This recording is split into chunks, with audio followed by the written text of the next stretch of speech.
അഭിഷേകും നമ്മുടെ ജിൻഡോയും തമ്മിൽ ഒരു പ്രശ്നം നടന്ന ഒരു പ്രൊമോ നമ്മൾ കണ്ടു. അത് വെറും ഒരു പ്രൊമോ അല്ല, അത്യാവശ്യം ഗൗരവമുള്ളൊരു കാര്യം തന്നെയാണ്.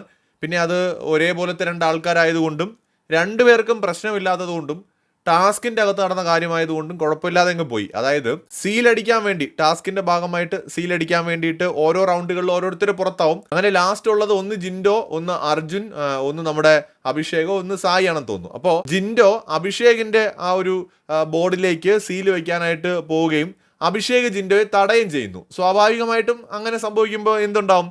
ഉന്തും തള്ളും ഉണ്ടായി അവിടെ. അത് നല്ലപോലെ തന്നെ ഉണ്ടായി. ഉന്തും തള്ളും ഉണ്ടാവുകയും പിന്നീട് ഒരാൾ തെറിച്ച് ബോർഡിൻ്റെ പുറത്തൂടെ വീണു, ഒരാൾ തറയിൽ വീണു, ഒരാളുടെ അതായത് അഭിഷേകിൻ്റെ ബോർഡ് ഒടിഞ്ഞ് വീണു. അങ്ങനെ കുറച്ച് പ്രശ്നങ്ങളൊക്കെ ആയി. ബിഗ് ബോസ് നിർത്തുക എന്ന് പറഞ്ഞു. ഉന്തും തള്ളും കാര്യങ്ങളൊന്നുമില്ല, സീല് പതിപ്പിക്കുക എന്നത് മാത്രമാണ് ടാസ്ക് എന്ന് പറഞ്ഞു.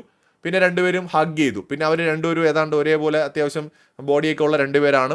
രണ്ടുപേർക്കും പ്രശ്നമൊന്നുമില്ല, ആരും കംപ്ലൈൻറ്റ് പരാതിയൊന്നും പറഞ്ഞില്ല. ടാസ്കും ഇത്തിരി അങ്ങനത്തെ ഒരു ടാസ്ക്കാണ്. അപ്പോൾ അതുകൊണ്ട് അത് അങ്ങനെ അങ്ങ് പോയി, അത്രേ ഉള്ളൂ.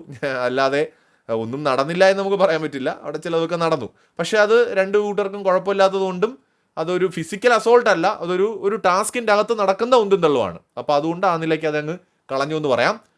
ഇതാണ് സംഭവിച്ചത്.